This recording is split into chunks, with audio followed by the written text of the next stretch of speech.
Toute la ville en parle. Le magazine de votre quotidien.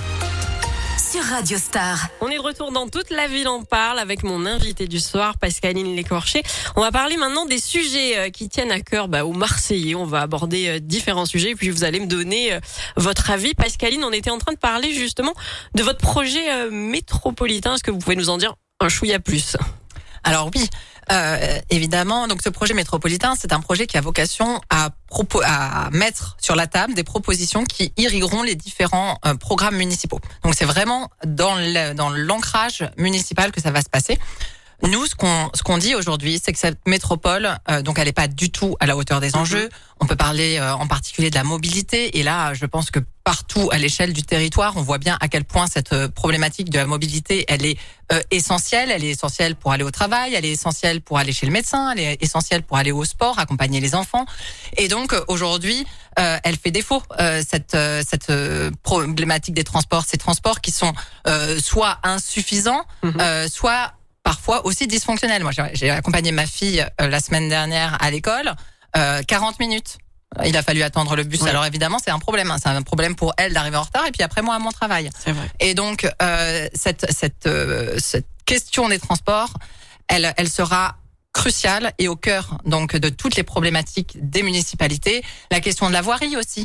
La métropole du piéton, la métropole du vélo est indispensable. Et derrière tout ça, nous, ce qu'on revendique aujourd'hui, c'est que les Marseillaises et les Marseillais, mais plus globalement les habitants de cette métropole, ils en ont marre que tout le monde se renvoie la balle. C'est vrai. Ils en ont marre d'entendre parler, c'est pas ma faute, c'est la métropole. Actions. Voilà, c'est ça. Ils veulent des actions et ils en ont marre qu'on leur dise, non, la compétence, elle est pas à tel ou tel endroit. Et en fait, la métropole, elle a une particularité. Ça s'appelle un EPCI, une métropole, établissement de politique de coopération intercommunale, établissement public de coopération intercommunale, pardon. Et donc son mot-clé, c'est coopération. Ça veut dire qu'en réalité, la métropole, elle est là au service d'un projet de territoire. Et donc, elle n'est pas un outil politique. Et donc, nous, en tant que place publique, ce qu'on revendique, c'est ce qu'on revendique à l'Europe, ce qu'on revendique également à l'Assemblée nationale, c'est-à-dire une métropole de compromis autour d'un certain nombre de projets structurants sur lesquels on se remettrait tous d'accord. En premier lieu, le transport, la voirie, l'emploi. Et là, je voudrais aussi mettre un accent sur l'emploi. À Marseille, 1 jeune sur 4 est sans emploi ni formation. Là aussi, il y a un sujet.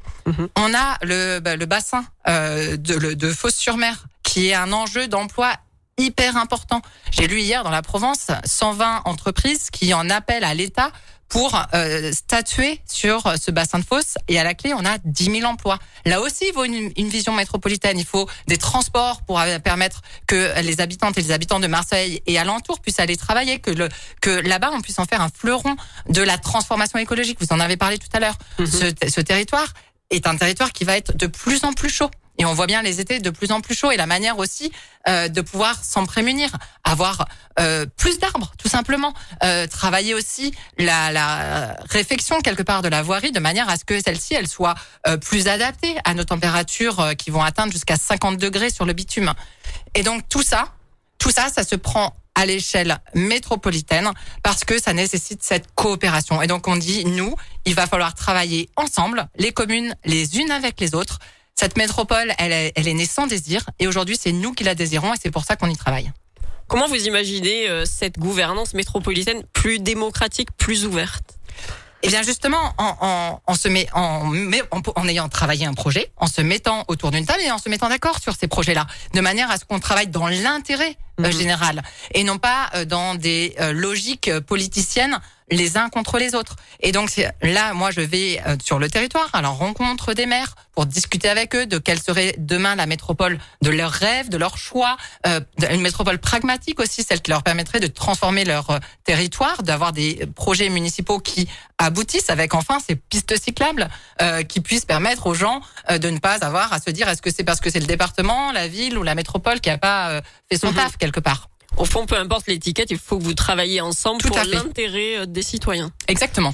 C'est ça. Mais exactement ce qui se passe au niveau européen ou à l'Assemblée nationale aujourd'hui. Il n'y a pas eu de majorité claire à l'Assemblée nationale à l'issue des dernières échéances. Et c'est pour ça qu'il y a ce bazar permanent depuis 1 an et demi. Et donc nous, on dit la même chose que ce qu'on dit depuis 1 an et demi au niveau national. On dit, mais mettons-nous ensemble et faisons des compromis sur les sujets qui sont les plus importants pour nous.